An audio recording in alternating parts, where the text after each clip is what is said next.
Napaka-cute ng aso, ngunit tuwing may kumakarga sa kanya, umiihi siya dahil sa sobrang takot, kaya walang gustong umampun sa kanya. Unti-unting na-adapt ang lahat ng kanyang mga kapatid, at siya na lamang ang naiwan.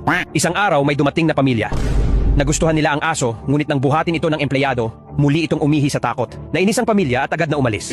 Nagalit ang empleyado at sinigawan ng aso. Dahil sa takot, tumalon ang aso, naitulak ang empleyado, at mabilis na tumakbo palayo.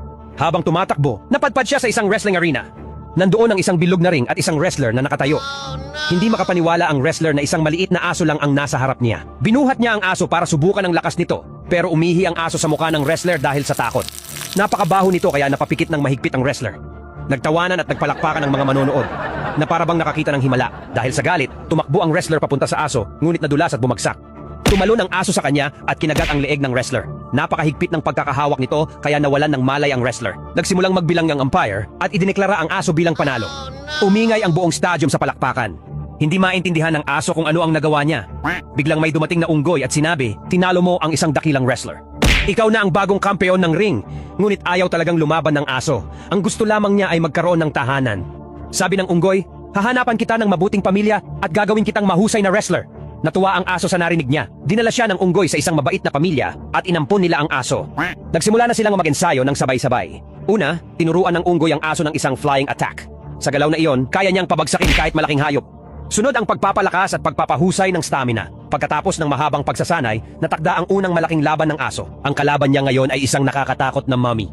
Pagsimula ng laban, agad siyang hinablot ng mommy, iniikot ng ilang beses at ibinagsak sa sahig. Nalungkot ang mga manonood dahil hirap na hirap ang aso. Halos sumuko na siya nang bigyan siya ng lakas ng loob ng unggoy. Muling tumayo ang aso at inikot ang mga benda ng mommy sa buong ring. Hinila niya ng ubod ng lakas hanggang sa matanggal ang lahat ng benda at nawalan ng malay ang mommy. Umakyat ang aso sa ibabaw nito at muling idineklara ng umpire na siya ang panalo. Muling nagsaya ang buong arena. Umuwi ang aso kasama ang bago niyang pamilya at naghanda para sa susunod na laban. Dumami ang mga tagahanga niya at agad na nasunod ang panibagong laban. Sa pagkakataong ito, ang kalaban niya ay 2 beses nang naging kampeon. Napakalakas nito at takot ang lahat na matatalo ang aso. Nagsimula ang laban at pinaglaruan siya ng kampeon. Dahil sa galit, hinila ng aso ang sintas ng sapatos ng kampeon, iniikot siya ng 300 beses at ibinagsak. Pagkatapos ay inakyat niya ang likod nito at hinila ang buhok. Sobrang natuwa ang mga manunood, ngunit medyo lumaki ang ulo ng aso at nawala ang konsentrasyon. Inatake siya ng kampeon mula sa likod. Pero mabilis na umiwas ang aso, kaya ang kampeon mismo ang bumagsak. Inakala ng aso na panalo na siya, pero biglang bumuga ng napakalakas na pito ang kampeon. Sobrang lakas ng tunog kaya natumba ang aso sa takot at natalo. Labis siyang nalungkot. Napagtanto niyang hindi dapat siya naging mayabang, ngunit hindi siya sumuko. Sa susunod na laban, agad siyang umatake pagsisimula pa lang.